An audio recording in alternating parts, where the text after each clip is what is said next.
요한복음 1장 1절로 5절까지 말씀을 제가 공독하겠습니다. 신약성경 142페이지에 있습니다. 제가 공독해드리겠습니다. 태초에 말씀이 계시니라. 이 말씀이 하나님과 함께 계셨으니 이 말씀은 곧 하나님이십니다. 그가 태초에 하나님과 함께 계셨고 만물이 그로 말미암아 지은 바 되었으니 지은 것이 하나도 그가 없이는 된 것이 없느니라. 그 안에 생명이 있었으니 이 생명은 사람들의 빛이라. 빛이 어둠에 비추되 어둠이 깨닫지 못하더라. 하나님께로부터 보내심을 받은 사람이 있으니 그의 이름은 요한이라. 5절까지는 6절까지 읽었습니다. 이쪽에서 뭐가 자꾸 그 찡찡찡찡 하는 소리가 계속해서 나서 심장이 계속 쓰이는 거예요. 뭔지 모르겠어요. 이 스피커 출력 때문에 뭐가 이렇게 울리는 소리인데 스피커가 나간 것 같기도 하고 어쨌든 신경 안 쓰도록 제가 더 집중하고 한번 해보겠습니다. 여러분 우리가 잘 늘상 보지만 보이기는 하지만 우리가 인지를 못하거나 생각을 못하는 그런 일들이 많이 있어요.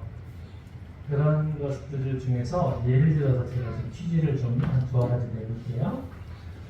여러분 안개가 자욱할 때 새벽에 안개가 있어요. 그런데 이 안개가 해가 뜨면 사라지죠. 알고 계시나요? 자, 이제부터 문제입니다. 해가 뜨면 사라지는데 다음 보기 세 가지 중에 어느 것 때문에 안개가 걷히는지를 맞추시는 거예요.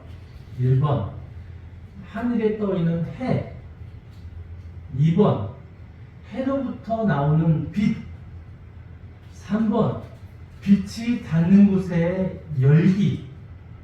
자, 1, 2, 3번이에요. 생각 안 해보셨죠? 자, 1번이라고 생각하시는 분 이렇게 손가락을 이렇게 해서 한번 들어보실까요? 1번이다. 아무도 없으십니다. 자, 2번이다. 네, 한 분 계시고 3번이다. 두 분 계시고 3번. 하나, 둘, 셋, 넷, 다섯, 여섯, 일곱, 여덟 분.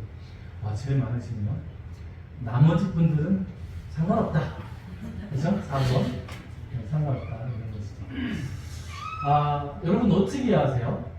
그거를 어떻게 고민을 해보신 적이 있으신가요? 없으시죠? 저는 어디에 한 표를 던지냐면 정확하지는 않아요. 제가 그거를 정확하게 찾아본 건 아닌데 제 경험상이에요. 왜냐면 저는 저도 3번이에요. 3번. 왜 그러냐면 저희가 이제 겨울철에 샤워를 하면 몸에서 막 이렇게 김이 모락모락 나는 거 여러분 보셨어요? 그렇죠. 김이 막 모락모락. 화장실 이제 샤워하면 화장실 안으로 김이 자욱하게 껴요. 그런데 히터를 탁 틀면 싹 없어져요. 이해가세요? 하늘에 그 천장에는 빛은 똑같은 빛이 있는데 전열기에서 온열에서 온도 온열기가 작동이 돼서 따뜻하게 해주면 그 안개 같은 수증기가 없어져요. 김이. 그걸 볼 때 안개는 우리가 태양이 뜨면 안개가 사라진다고는 알고 있지만 태양이 뜸으로 인해서 그 빛이 나고 그 빛이 닿는 부분에 열이 생겨서 안개가 없어지는구나 라고 생각이 저는 들었어요. 그래서 저도 3번이라고 저도 한 표를 하게 됩니다. 자, 그 다음에 두 번째 문제를 제가 또 하나 드릴 거예요. 자, 여러분 아침이 온 거를 어떻게 아셨어요? 사람들은 아침이 된 것을 어떻게 알까요? 자유롭게 말씀하셔도 좋을 것 같아요. 해가 뜨면 아침인가요? 물론이죠. 네, 맞습니다. 해가 뜨면 아침이에요. 근데 우리가 집 안에 있는데 해가 뜬 게 안 보이잖아요. 근데 아침인 걸 어떻게 알아요? 시계 보고, 아, 시계 때문에 시계를 거꾸로 돌리면, 방으로 돌려놓으면 어떻게 하죠? 그럼 아침 아닌 거예요? 아침이는 것을 우리는 어떻게 할까요? 날이 밝으면 아니에요? 아, 빛이 비쳐서 창문에 나온 빛이 환하게 들어오면 아침이다. 예.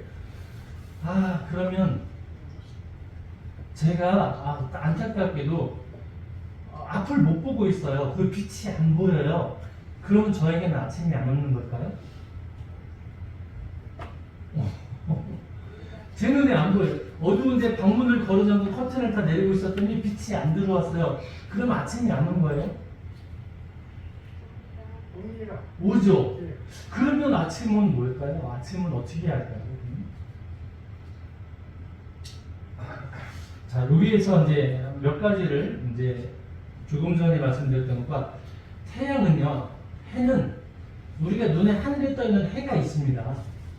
근데 그 해가 있으면 해가 뜨면서 빛이 비쳐요. 근데 여러분 빛을 보실 수 있으세요? 빛이 보이나요? 빛은 어떻게 비치는 걸 어떻게 하냐면 빛이 보이는 게 아니라 빛이 닿는 곳이 이렇게 그것을 비춰주니까 사물이 보이면서 우리가 빛이 있구나를 아는 거죠. 그렇지 않은가요? 해가 떴어요. 아침에 태양빛이 창문으로 들어와요. 근데 그 창문에 비치는 그 빛은 우리가 눈으로 색깔을 구별할 수 없어요. 프리즘을 대면 빨간색, 파란색 이런 게 색깔들이 보이지만, 그러나 지금 여기 있는 빛이 우리 눈에 보인다면 여러분들이 빨간색, 파란색으로 다 가려지고 안 보일 거예요. 우리의 눈에는 빛이 보이지 않아요. 그런데 빛이 닿는 곳에, 이 종이가 닿는 곳에 이걸 보여지도록 해주는 게 빛인 거예요. 빛이 없으면 하얀색 종이도 시커멓게 변하고 안 보여요. 여러분의 그 아름다운 얼굴, 잘생기신 얼굴도 빛이 없으면 알아볼 수 없는 거죠. 그렇지 않나요? 빛은 보일 것 같았는데 빛은 사물을 보여지게 하는 거지 그 빛 자체를 우리는 보지를 못하는 거예요. 신기하죠? 생각해보니까. 그런데 그 빛이 닿으면서 닿는 곳에 왜 해가 떠서 빛이 비치면 사물들이, 또는 여러분 태양광 발전을 아세요? 태양열 발전. 태양광은 좀 기술적으로 제가 잘 모르겠어요. 설명을 했는데 알아봤는데 전자와 뭐와 그 사이를 비워놓으면 무슨 어쩌고저쩌고 해서 전류가 발생한다. 이게 이제 태양광 발전이 있고 태양열 발전이라는 게 있더라고요. 뭐냐면 우리 몸에 있는 그 음식을 먹으면, 우리 몸도 음식을 먹으면 먹은 음식물이 에너지로 바뀐다잖아요. 그래서 우리가 활동할 수 있는 힘을 얻는 것처럼 태양으로부터 오는 햇빛을 열 에너지로 바꿔서 그걸 활용하는 기술들이 많이 있더라고요. 그러니까 이 꽃이라든지 식물이라든지 나무라든지 사람이라도 마찬가지죠. 태양광도 있고 태양열도 거기에 에너지로 바뀌어지는 그런 힘이 있는 거예요. 무엇인가. 그러니까 한마디로 태양은 보여요. 태양은 있어요. 그걸 어떻게 알아요? 그 태양으로부터는 빛이 있으니까 알아요. 창밖을 보니까 사물이 환하게 보여요. 태양이 떴구나. 우리가 알 수 있죠. 그런데 빛이 있는데 빛이 닿는 곳에 따뜻함이 뭔가가 있으면 빛이 있고 태양이 밝았구나. 근데 그 빛 가운데 내가 들어가면 닿는 곳이 따뜻해져요. 그 따뜻함은 열이 있는 거잖아요. 그렇죠? 태양은 나에게는 따뜻함으로 다가오는 거예요. 그래서 하늘에 있는 태양은 본체가 있고 그 본체로부터 빛이 나와서 빛이 사물을 밝혀줘요. 이게 지금 어두움이 아니라 밝아졌구나. 사물이 네모나게 생겼구나. 예쁘게 잘생겼구나. 이런 걸 알아볼 수 있도록 조명해주는 게 빛이죠. 그 빛이 닿는 곳에 열이 딱 나오면 나에게 피부에 와닿아. 햇빛이 나에게 따뜻함을 주는구나. 해가 있구나. 해가 나에게 빛을 열을 줬구나. 라는 걸 나에게 적용이 된답니다. 이해가시죠? 제가 얼마 전까지만 해도 삼위일체에 대해 설명이 쉽지 않았어요. 그런데 태양을 제가 생각을 해보게 된 거예요. 태양은 하나님의 본체예요. 근데 사람들은 태양을 보고서 아, 태양이 있는 건 알겠는데 있을까? 근데 나에게 아무것도 아닌데? 라고 생각을 할 수 있어요. 그 태양으로부터 오는 빛이 비추니까 와, 내가 더럽구나. 아, 내가 세수를 안 해서 지저분하구나. 아, 내 옷이 검구나. 아, 내가 예쁘구나.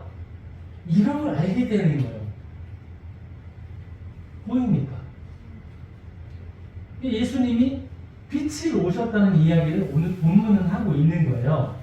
1절부터 4절까지를 제가 말씀 다시 한번 읽어드릴게요. 태초에 말씀이 계시니라. 이 말씀이 하나님과 함께 계셨으니 이 말씀은 곧 하나님이시라. 태양은 빛과 열 세 가지가 다 있어요. 그 태양에는.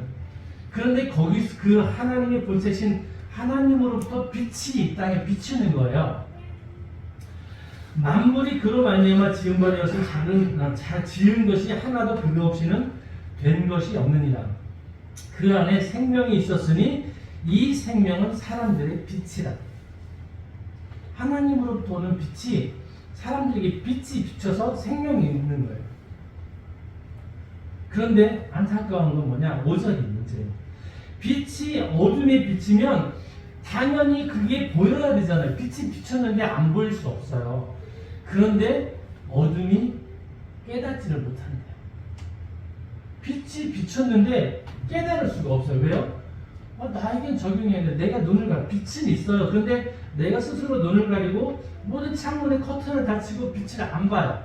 아침이 밝았는데 난 모르겠어, 난 인정할 수 없어, 이렇게 이야기를 할 수 있다는 거예요. 그런데 그러는 중에서도 그 빛이 비치는 그 사람의 주변과 모든 것은 이미 따뜻해져 가기 시작해요.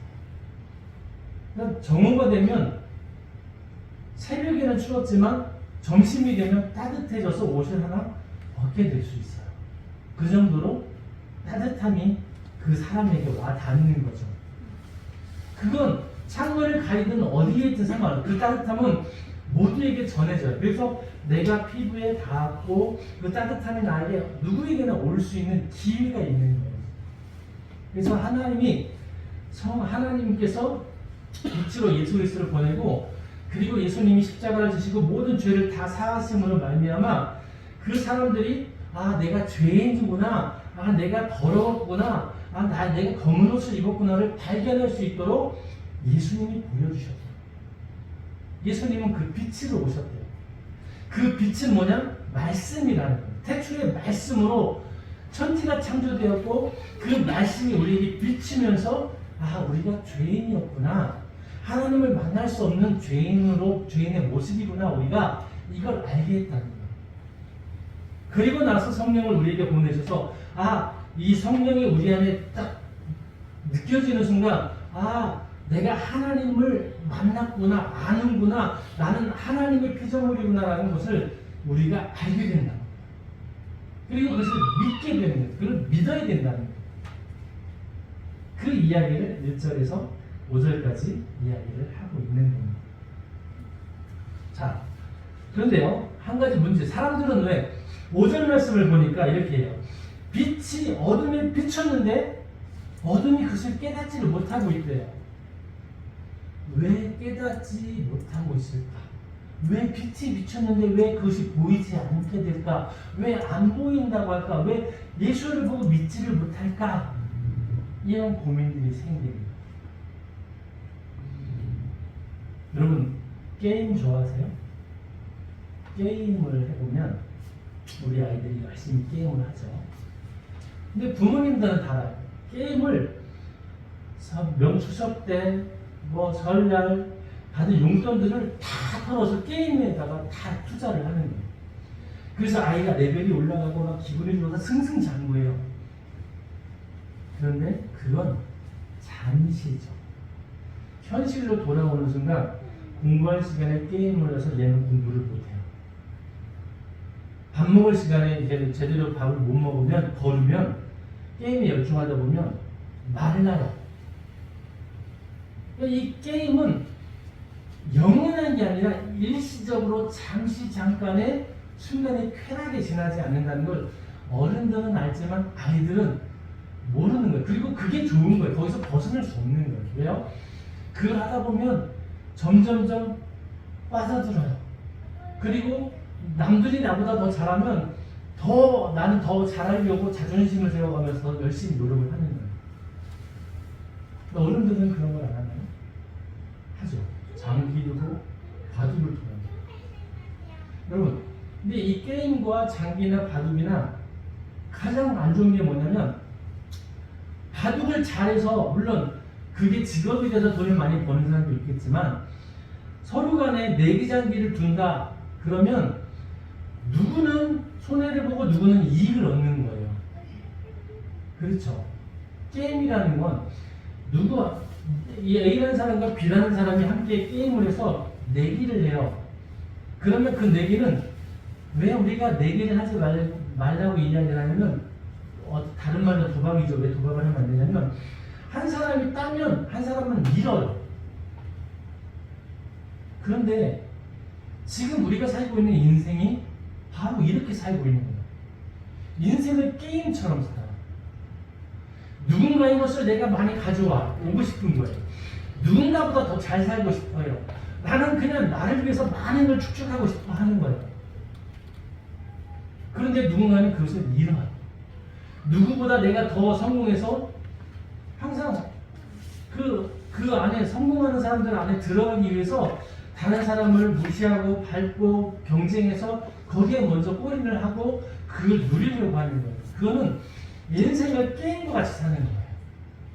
남들보다 내가 더 성공하고 남들보다 내가 더 먼저 하고 더 잘나고 더 인정받고 하려고 하는 건 인생을 게임처럼 사는 거예요. 게임에 이겨본 사람은요, 게임에 이겼어요. 근데 잘했어요. 근데 별거 아니라는 거. 아무리 컴퓨터에서 뭐가 좋아서 인정받고 뭘 잘해도 현실에 오면 그건 현실과는 다르다는 걸 우리가 알게 돼요. 그런 사람은 이거 게임 별거 아니구나 라는 것을 알게 되지만 지는 사람은요, 이 사람이 부러워서 이걸 못 봐요. 그렇지 않을까요? 야, 내가 저 사람 이겨볼 거야. 언젠가는 이기도록 내가 더 노력할 거야. 그것만 가지고 계속하고요. 이겨봤자 아무것도 아니에요. 라고 하는 건 이겨본 사람만이 아는 거예요. 별게 아닌데. 성경은 뭐라고 얘기를 하냐면 우리가 이겨도 인생이 달라지지 않는다고 이야기를 해요. 너의 것을 내가 더 유익을 취한다고 해서 그게 좋은 건 아니에요. 성경은 뭐냐면 너와 내가 함께 다 좋을 순 없냐? 이것에 대한 답변을 주는 거예요. 그게 성경에 있어요. 성경이 말하는 건 바로 너와 내가 함께 좋은 것으로 다 얻을 수 있는 방법이 성경에 기록이 되어 있어요. 그걸 바로 인생은 게임으로 사는 게 인생을 기회로 살면 그게 가능하다고 이야기를 해요. 어떻게 기회를 만들냐면 사람들은 유일하게 하나님의 형상을 닮아서 만들었다고. 하나님의 형상을 닮았어요. 짐승들은 그냥 하나님의 형상을 그냥 만들었어요. 그러니까 인생을 게임처럼 사는 건 짐승이에요. 그냥 하고 싶은 대로 배고프면 먹고 빼앗고 뭘 잡아먹고 그냥 자기를 위해서 살아가는 건 짐승과 같은 사람. 하나님의 형상과 관련이 없어요. 그런데 하나님의 형상을 닮은 인간은 하나님처럼 살고 살 수 있는 기회가 주어지는 거예요. 인생은 그래요. 하나님의 형상은 어떤가? 본체가 있고 빛이 있고 따뜻함이 있어요. 하나님이 계시고 예수님이 계시고 성령이 우리와 내주하시는 거예요. 그런데 이 삼위는 세 위는 한 분이에요. 하나예요. 태양은 하나죠. 하늘에 떠 있는 것도 태양이고 열도 태양이고 빛도 태양이고 그런데 이건 태양이 하나잖아요. 하나의 태양이 떠오르는 뛰어놀면서 다 나타나는 거예요. 하나지만 우리가 알아볼 수 있는 각각 세계로 각각이 보여지죠. 알게 되죠. 삼위, 일체, 하나지만 격은 세계. 이렇게 비교가 되는 거죠. 그런데 이 하나님의 형상처럼 우리가 살아가야 돼요. 무엇으로? 교회 공동체가 되어지면 교회가 있어요. 정교님이 계시고 부교님이 계시고 우리 군우님들이 계셔요. 타임사원도 있어요. 그런데 이 모든 사람들이 예수 그리스도야 머리 되시고 우리가 서로 몸을 이루는 거예요. 그렇게 해서 하나가 될 수 있다는 거예요. 그러면 우리는 하나님의 형상을 닮은 거예요. 인생은 이런 기회가 있어요. 하나님이 인간을 만들 때 하나님의 형상으로 만드신 이유는 뭐냐? 다 각각 격은 달라요. 박부견님, 김부견님, 이정근님 다 다를 수 있어요. 그런데 그 교회의 이름으로 예수 그리스도의 이름으로 하나가 되는 거예요. 어떻게 하나가 되냐면 손이 서로 이렇게 비켜서 함께 맞아서요. 서로 굽히지 않고 이렇게 부딪히면 하나가 되지 않아요. 그래서 인생을 게임으로 살지 않고 인생을 하나님의 형상으로 인생은 기회를 잡는 거예요. 그렇게 우리가 살아갈 때 우리는 하나님의 동반자의 삶, 서로의 동반자의 삶이 되고요. 하나님이 일제시며 삼위 세 격이 있는 것처럼 우리도 그리스도인의 그 모형을 이룰 수 있다는 거예요. 이게 오늘 본문의 말씀에 깨닫는 거예요. 근데 안 보인대요, 사람들이. 안 보이는 이유를 조금 전에 말씀을 드렸죠. 눈에 집중하는 거예요. 저는 이 책을 이렇게 잘 안 보이면 이렇게 봐야 되잖아요. 이렇게 보면 여러분들이 안 보여요. 멀리서 보면 여러분들도 보이고 책도 보이고 다 보일 수 있거든요. 초점이 맞아요. 근데 제가 초점이 안 맞아서 가까이서 크게 보려고 이렇게 하면 이 책 뒤에 바로 여러분들이 그림자가 보이지만 여러분들이 안 보여요. 인생을 어떤 목적으로 살아가느냐에 따라서 여러분 보이기도 하고 안 보이기도 하는 게 달라져요.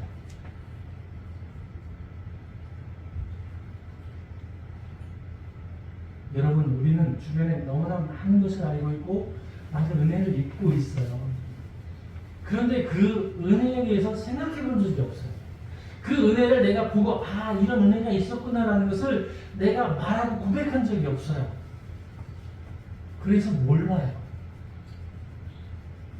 왜 고맙지? 뭐가 고맙지? 나는 형편이 어려운데 항상 무엇과 기준에서 비교하면서 살아가기 때문에 쟤보다 내가 더 잘 살면 나는 은혜가 있고 쟤보다 내가 더 잘생기면 하나님의 축복을 받았고 쟤보다 돈이 더 많으면 나는 더 행복하고 이렇게 인생을 사는 건 인생을 게임처럼 사는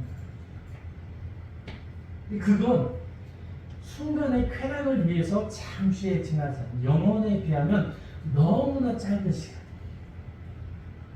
이 짧은 순간을 위해서 우리 아이들이 게임 머니를 사가지고 모든 돈을 갖다가 용돈을 다 들여서 그 레벨을 높여본들 아무 의미가 없는 인생에 도움이 되지 않는 대부분의 경우.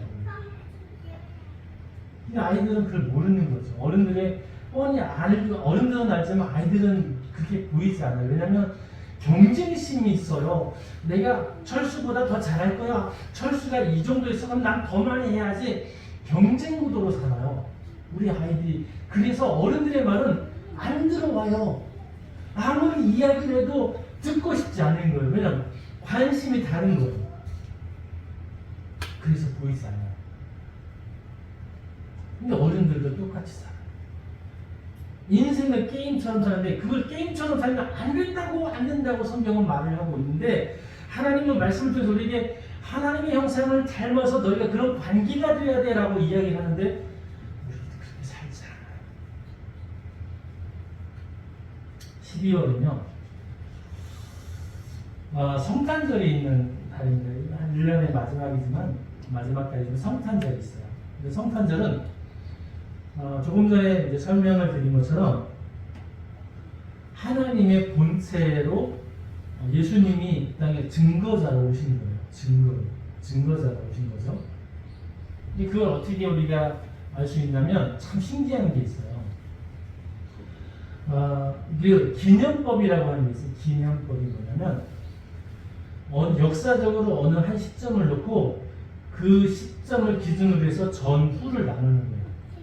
그걸 기념법이라고 하거든요. 근데 그 기념법을 우리는 기원전, 기원후 이렇게 이야기를 하지만 영어로 바꿔서 이야기하면 기원전을 BC, 기원후를 AD 이렇게 우리는 표기를 해요. 근데 BC는 뭐의 역자냐면 Before Christ, 이전이다 그리스도 탄생 이전을 BC라고 해서 기원전으로 우리는 역사적으로 서술을 해요. AD는 안내 도민이라고 하는 이 안내는 첫 번째 해예요. 첫 번째 해. 도미니는 주님이라는 뜻이에요. 주님의 첫 번째 해라는 뜻이 라틴어예요. 안내 도미니. 비포 크라이스트는 영어예요. 그래서 BC와 AD의 그 기점, 역사적으로 원하는 기점을 낳는데 그 기점이 뭐냐? 예수 그리스도의 탄생의 기점이에요. 모든 인류의 역사를 그것으로 나눴어요. 신기하죠? 이게 우연일까요?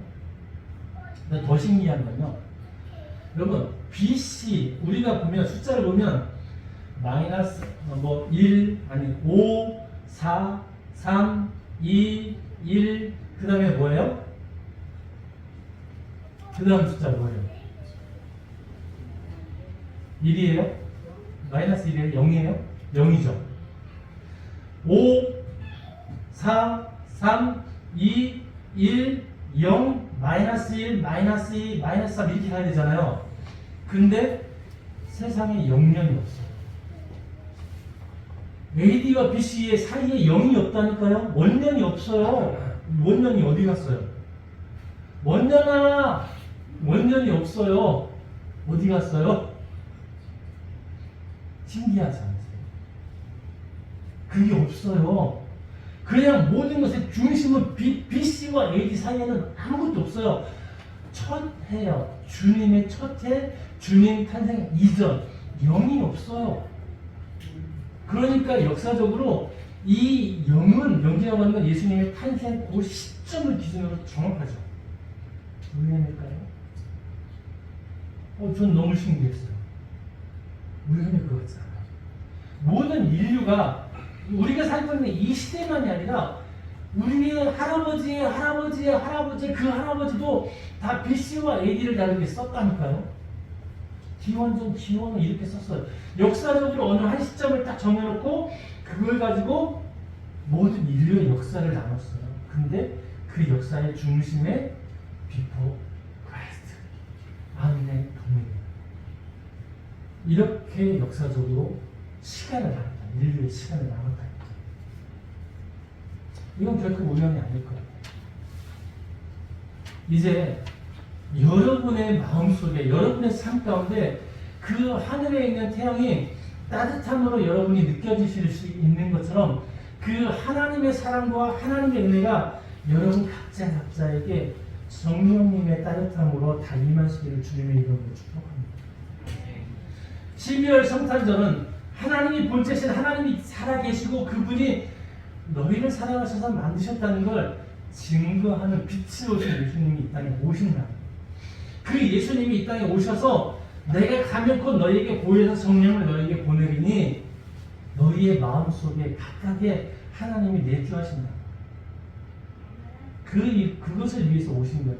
여러분 각자의 삶 속에서 하나님이 내주하셔서 하나님이 그 사랑을 느낄 수 있도록 따뜻하게 여러분의 피부를 만지면서 여러분이 따뜻함으로 살 수 있도록.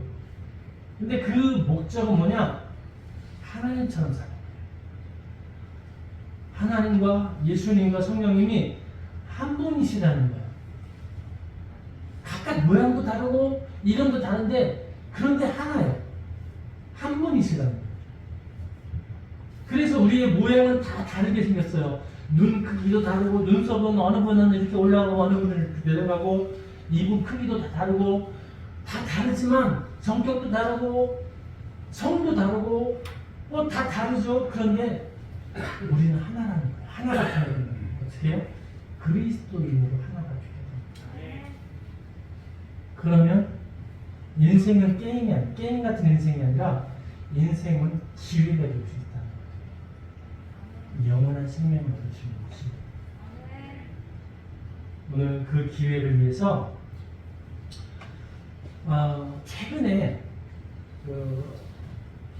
미로슬라브 골프라고 하는 그 독일의 신학자가 있는데요.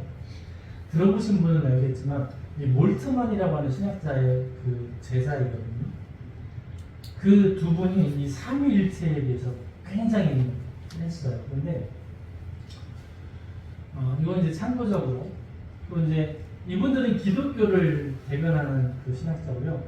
반대로 천주교를 대변하는 신학자가 라칭거라고 하는 이 라칭거라고 하는 신학자가 예전에 잠깐 동안 로마 교황도 된 적이 있어요. 스스로 물러났지만 이 신학자예요.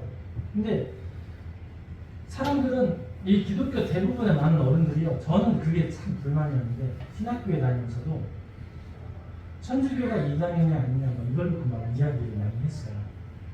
근데 저희가 볼 때는 이단인데 근데 이 교수님들은 이단이라고 이런 말을 절대 쓰지 않아요. 신기했어요. 너 그 이단 아닌데 직접 손을 들고 물어봐도 대답을 잘 안 하세요. 회피만 하시고 잘 안 해주세요. 근데 이제 라칭거라고 하는 그 로마 캐톨릭의 천주교의 그 신학자를 딱 봤어요. 근데 정작 웃기는 건 뭐냐면 제가 깜짝 놀랐어요. 그 로마 카톨릭에서 기독교를 그러면 우리가 뭐 부교 신교 나누고 같은 기독교 이렇게 분류를 하기도 하지만 그 천주교에서는 기독교를 이단이라고 해요. 근데 기독교는 천주교 이단이라고 안 해. 신기하죠? 전 너무 웃기는 거 이해가 되질 않았어요. 그래서 제가 더 열심히 공부를 하고 있는데 정작 저기서는 뭐라고 하냐면 그 말씀이 중요한데 말씀을 가르칠 수 있는 건 사제들만이 가르칠 수 있고 그 사제들 중에서도 계급이 있다는 거예요. 교황은 유일하게 그 말씀 위에 있다는 거예요. 말씀보다 교황이 더 위에 있어요. 그리고 그 로마 교회 안에서 떠나면 소속되어 있지 않으면 다 이단이에요. 말씀을 어떻게 해석을 하든 뭘 하든 그 소속 안에서 떠나면 인정하지 않으면 무조건 다 이단이에요. 어떤 말을 하든 지위 고하를 막론하든 그 어떤 것도 로마 교황청의 명령을 듣지 않으면 다 이단이에요. 이렇게 되어 있어요. 근데 그걸 이단이 아니라고 이야기를 해요. 그러면 신학을 왜 가르치지? 좀 이해가 안 가는 부분들이 있는 거예요. 제가 마지막에 이런 이야기 하면 안 되는데 너무 속이 상해졌어요.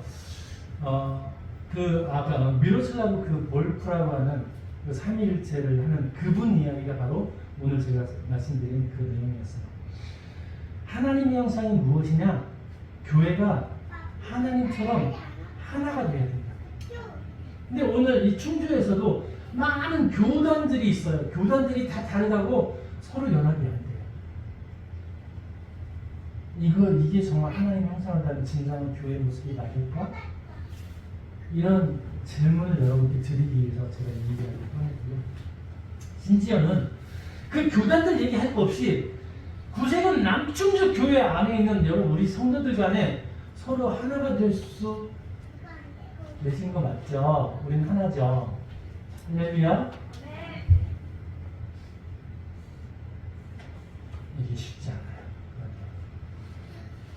근데 이걸 할 수 있는 유일한 방법은 서로 역할에 맞는 책임과 의무를 행하는 게 가장 기초죠. 목회자는 목회자의 책임과 의무를 해요. 여러분들에게 하나님의 말씀을 제대로 여러분들이 하나님의 축복을 받을 수 있는 말씀을 잘 선포하고 잘 인도하고 함께 살아가는 게 목회자의 역할이에요. 지위가 아니라 역할이에요. 여러분들과 저와 똑같은 성도예요. 성도. 하나님의 있어서 똑같은 성도인데 각각의 역할이 다른 거예요. 어떤 분은 음악 반주자로, 어떤 분은 교사로, 어떤 분은 PPT로, 어떤 분은 애들 돌보는 걸로, 어떤 분은 앞에서 찬양 인도하는 걸로, 어떤 분은 앉아서 함께 돕는 자로. 역할이 다른 거지 우리는 똑같은 성도에 똑같은 하나님을 예배하는 예배자입니다. 담임사관은 졸면 안 되고, 담임사관은 어디 가서 뭐 딴짓하면 안 되고, 나는 돼. 그렇잖아. 그러면 하나밖에 할 수 없어요. 나도 담임사관과 같이 똑같은 책임과 의무를 내 역할을 감당해야 되겠다는 생각이 없으면 안 돼요. 그건 어떻게 할 수 있느냐? 내 안에 성령께서 내주하고 계심을 인정하고 그 음성에 귀 기울여야 돼요. 내 안에서 나에게 말씀하시는, 나에게 적용하시는 그 하나님의 말씀을 내가 거절하고 그 말씀에 순종하지 않으면 나는 결코 하나님의 형상을 닮을 수 없어.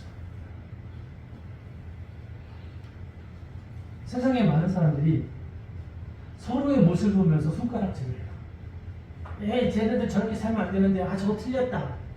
이렇게 이야기를 하지만 정작 자신의 모습에 대해서 하나님의 형상에 어긋나는 것을 발견하지 못해요. 왜요?